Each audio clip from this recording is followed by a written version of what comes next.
The 2023 baseball season is very, very young. In fact, at the time of this recording, most teams have only played a game. So it is extremely early in the season, but in today's video, I want to go over some of the rookies in this year's class who I think have a chance to be special and put up some of the best rookie seasons of all time. Real quick, before we start the video, if you guys do enjoy this type of content, feel free to subscribe. I post plenty of baseball videos similar to this one, so if you're new here and you enjoyed the content, feel free to subscribe. But anyways, with that in mind, let's get right into the video. Now, as I just mentioned, the 2023 rookie class has potential to be one of the best ever. In the American League, there are three very good candidates in Anthony Volpe of the New York Yankees, Gunnar Henderson of the Baltimore Orioles, and Masataka Yoshida of the Boston Red Sox. In the National League, at least as of right now, it looks like it's going to be a two-man race between Jordan Walker of the St. Louis Cardinals and Corbin Carroll of the Arizona Diamondbacks. Now with these five players, let's go over them each individually. First, we have Anthony Volpe, who just recently got promoted to the big leagues prior to the season. Volpe is going to be starting out his career at 21 years old on one of the biggest stages in all of baseball, playing shortstop for the New York Yankees.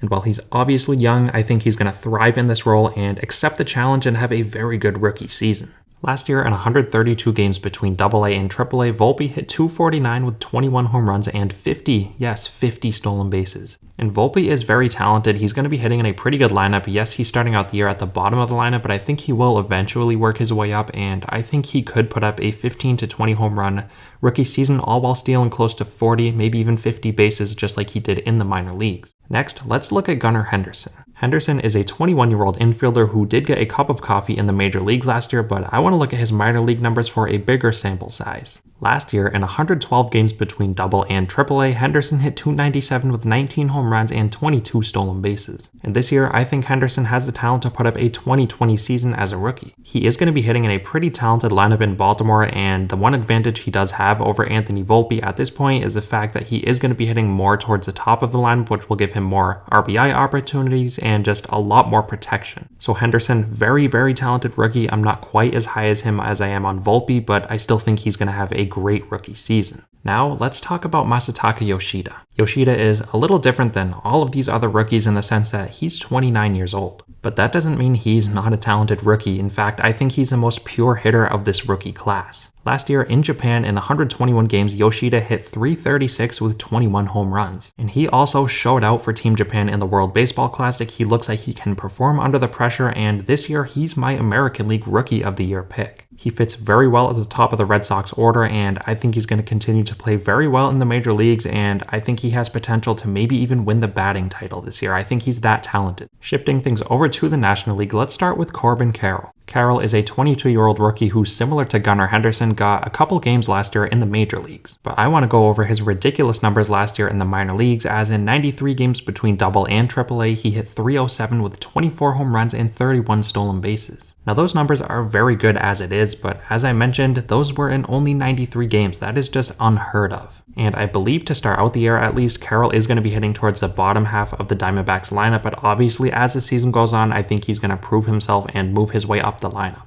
I'm all in on Carroll and the Diamondbacks as a whole. I think Carroll has 30-30 potential as a rookie, and he's my National League Rookie of the Year pick. Now getting on to the fifth and final rookie that I want to talk about in today's video, we have the youngest of the bunch in the 20-year-old Jordan Walker. Walker is a third baseman by trade, but with Nolan Arenado in his way, he is being moved to the outfield to start out the year. And the fact that the Cardinals are willing to move Walker into the outfield this early to get him up on the Cardinals roster shows just how talented he is at only 20 years old. Last year at AA in 119 games, Walker hit .306 with 19 home runs and 22 stolen bases. Walker is an immense talent. There's a reason he's in the big leagues to start out the year. He is a very, very good player, and I think he's going to move his way up into this lineup and be a very good rookie and one of the best in baseball at that. So as you know by now, I'm a huge fan of the 2023 rookie class, and I think it has potential to be one of the best ever. Those five players I just mentioned and talked about, I think all five of them have all-star potential this year. Now, will they all be all-stars? Probably not, but I don't think it's out of the realm that all of these guys, you could say, have a chance at being an all-star this year.